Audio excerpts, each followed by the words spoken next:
Hello my dear student, आप लोग कैसे हो। मैं आशा करता हूं कि आप एकदम मस्त हो, बढ़िया हो। तो हम बात करते हैं क्लास 11 वाले। जितना क्लास 11 वाले बच्चे हैं वो इतना अच्छे से देखें, ठीक है, नहीं तो फिर दिमाग से छूट जाएगा, फिर बाद में कहोगे कि सर पढ़ाया नहीं गया है। ठीक है, तो आप लोग अच्छे से इसको देखिएगा। देखिए क्लास 11 पुष्पी पौधों का आकार की, कितना अच्छा चैप्टर है, कितना मस्त चैप्टर है, कितना बढ़िया चैप्टर है। तो देखते हैं बेटा इसमें क्या क्या हमें पढ़ना है। पुष्पी पादपों पादपों का आकार की, या पादप का मतलब पेड़ पौधे होते हैं, ठीक है। तो पुष्पी पादपों का आकार की या पुष्पी पौधों के आकार की, ये चैप्टर का नाम है। तो हम बात करते हैं इसमें महत्वपूर्ण बिंदु क्या है। बेटा महत्वपूर्ण बिंदु के बारे में हम देखते हैं। तो चैप्टर चालू करने से पहले हम महत्वपूर्ण क्या क्या हमें पढ़ना है चैप्टर में, उसके बारे में हमें जानना है। तो बेटा हम समझते हैं कि स्वभाव के अनुसार पौधों का वर्गीकरण। वर्गीकरण का मतलब होता है बांटना, यानी उसको क्या, कौन, किस किस स्वभाव का पौधा किस किस वर्गीकरण में बांटा गया है।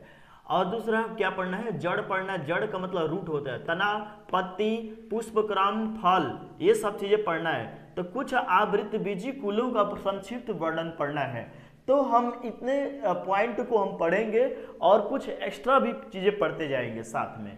अब हम आगे आते हैं कि इसकी पुष्पी पादपों का आकारिकी का डेफिनेशन क्या होता है। पुष्पी पौधों का आकारिकी का डेफिनेशन क्या होता है, परिभाषा क्या होता है। यानी पादप आकारिकी के अंतर्गत पौधों के शारीरिक आकार, यानी शारीरिक का मतलब शरीर का आकार, जैसे उसके विभिन्न अंगों, जड़, तना, पत्ती, फूल, फलों एवं बीजों का की रचना, वे उसके विकास का अध्ययन किया जाता है, वही क्या कहलाता है, पुष्पी पौधों का आकार की कहलाता है। तो इसे आप इसे नोट कर लीजिए और उनके जड़, तना, पत्ती, फूल, फल, बीज, ये सब के बारे में आप एक डीपली पढ़ेंगे, बढ़िया से पढ़ेंगे। तो क्लास 11 में ये नीट का भी क्वेश्चन इससे बनता है, तो आप लोग इसे नीट का भी क्वेश्चन करते जाएंगे और साथ में टेस्ट भी कराएंगे।